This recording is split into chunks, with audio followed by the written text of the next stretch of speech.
Prisiminimas jo šviesus kaip saulės palytėjimas. Albertas gimė Švenčionių rajone Uotiškės kaime. Lankėmės, buvome, ten ir palikome jį amžino poilsio. Vasario 24 dieną mes dalyvavome kartu su Jelena Karliauskienė poeto metinės, giminės suruošė metinės. Jau pastatytas paminklas. Paminklas buvo pastatytas mokytojo dienai, netgi anksčiau. Jau per laidotuvę susipažinome su jo gimine. Labai artimų žmonių nėra, yra pusbrolis, yra pusseserės. Ir bendravome su jais. Tai nepaprastai dori, kuklų žmonės.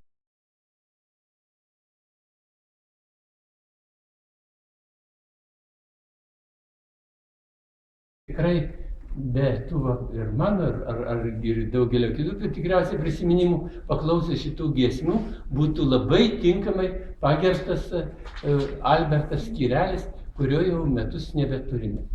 Tiesiog neįsivaizduoju, kad jo nėra. Dirbu Valstiečių laikraštyje ir leidžiu tokį Valstiečių laikraščio priedą Tėviškės šviesa.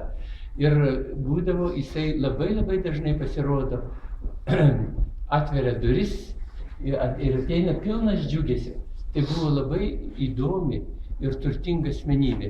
Jį pažinojau dar nuo tų laikų, vaikystės laikų. Jisai gyveno kaimynėje parapijoje, Adutiškio parapijoje. Aš Tvereškos parapijoje, o jis Adutiškio parapijoje.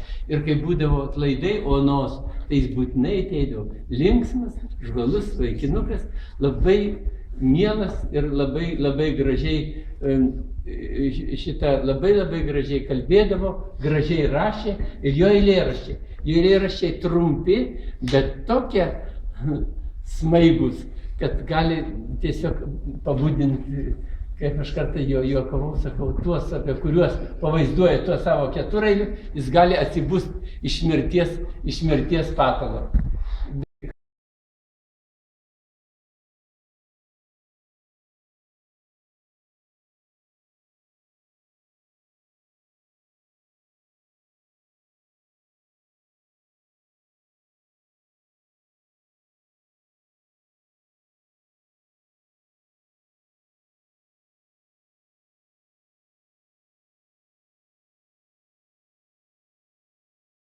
Apie motiną, Alberto motiną, labai gražiai parašyta, kalbėjo dabar Bernardas Šaknys. Taigi aš ir paskaitysiu ištrauką Bernardo Šaknio iš apybraižos Kunigunda iš Potiškės. Kas tai yra ta Potiškė? Potiškė. Nu, Potiškė. Tai tas kaimas, kuriame gimė, augo Albertas.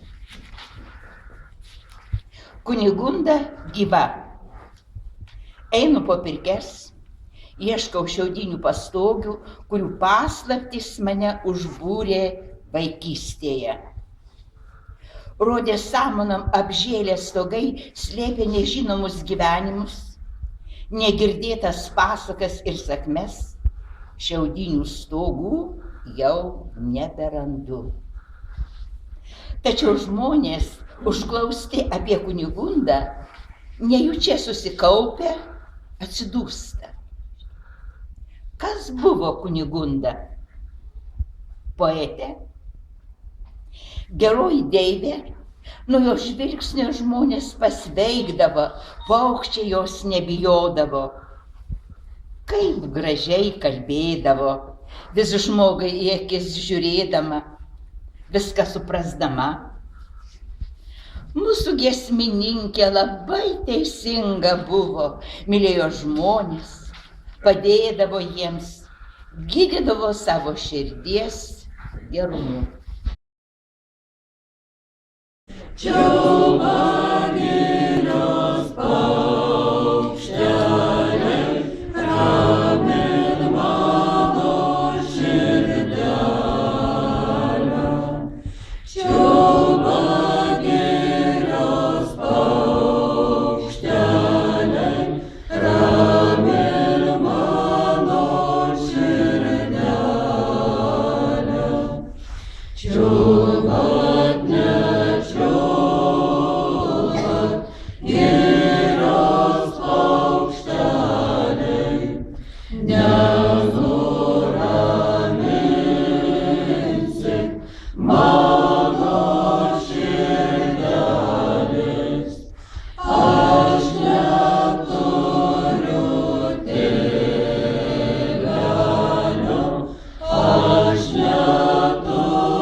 Kažkas kartos svajonę mūsų, vis kiti paskęs varguos savuos, ir tik poetai garbins mūzą, kol dar eilėraščius sapnuos.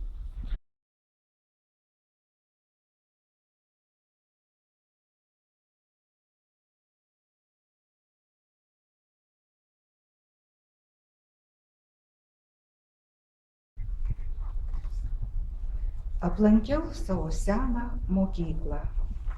Ji atrodo nepasikeitus.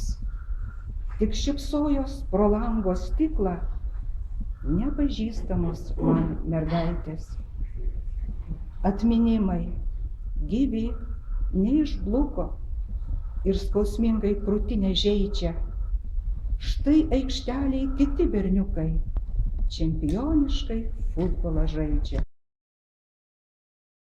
Šaukiu lietuviškai, bet neatsako. Karaliaučiui švilpauja pūgos Herkaus Manto atminimui. Taip rašė ji. O dabar Alberto žodžiai. Karaliaučiui pašėlus pūga, neižvelgsi nei kelio, nei tako. Čia lietuviškos žemės taiga. Tik lietuviškai nieks neatsako, netgi prūsiškai beldžiuos langan, nesusikalbu, nors pasiuski. Ir staiga kantas pakužda man, gavarite paruski.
Aišku, kad negrįšim, bet juk pasaulis be mūsų kvatos.